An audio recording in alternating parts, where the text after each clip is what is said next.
Naked and Afraid Castaways Season 1 Episode 1 Review. That's right, good people. I'm back to share my thoughts on this new Naked and Afraid series. And over the course of this review, I will explain the concept of Naked and Afraid Castaways, how I felt about the survivalists that were featured for the season, and how I feel about the direction that the show may travel to. So without any further delay, let's jump right in.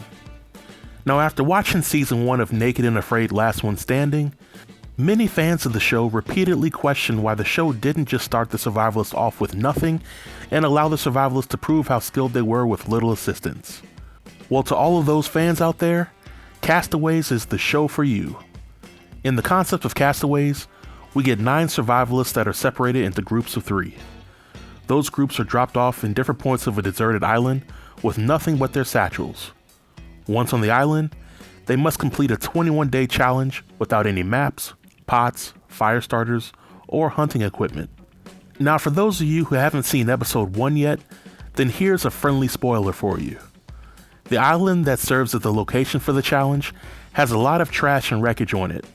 And as the saying goes, one man's trash is another man's treasure, in that these survivalists must find a way to survive while only using these parts of the wreckage that they find on the island. So right off the bat, this new show has answered the prayers of many Naked and Afraid fans who wanted to see a more authentic survivalist experience. But let's move on to these teams. Now, after having watched the first episode of this season, my first impression of these teams was that this must be season 15 all over again. And by that, I mean that 7 out of the 9 survivalists on the show were also on season 15 of Naked and Afraid. And what I also noticed about these teams were that they are following the same formula. Each team seemingly has a hothead, a survivalist that tapped out on their last challenge, and somebody who is the mellow voice of reason. On Team 1, Heather is the hothead, Andrew is the one that tapped out last season, and Patrick is the voice of reason. When I saw them during episode 1, it seemed like their team had a lot of potential and had a good chance of making it to day 21. But Heather is definitely the wild card of the pack. Back in season 15, she was the boss and felt the need to express her own opinion on every little thing, which was a drain on her partners. Over the first 2 days, Heather seemed somewhat reserved from her season 15 shenanigans, but in my opinion, it's only a matter of time before she blows up at Andrew and their team chemistry falls apart. Now, I do respect Andrew for showing how resourceful he can be when finding these items that need to be repurposed in order to survive. Now, in my opinion, Patrick is also a wild card. I remember the issues that he had with his partner in season 15, but I also remember how he was able to overcome those issues in order to complete the challenge. So I think that in the weeks to come, he will be the biggest asset to his team.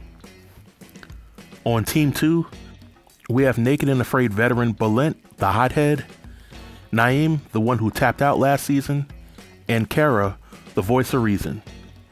This team is by far the most impressive out of the 3.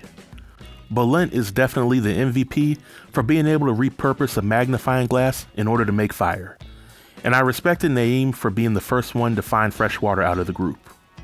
This group has the highest CRR score, which was 68%, and I have faith that all of the team members will make it to day 21.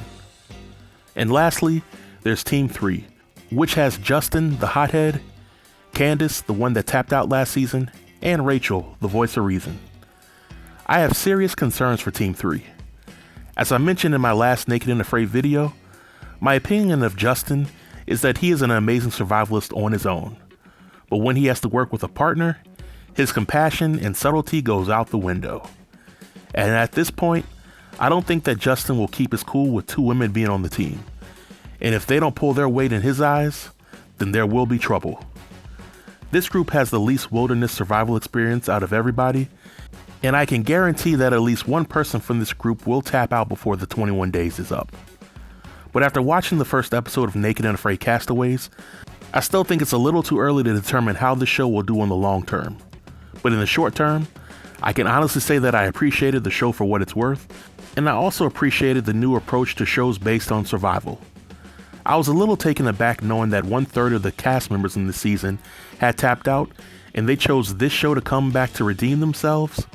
If I were them, I would have wanted to do a softball challenge location on a regular series before jumping headfirst into Castaways.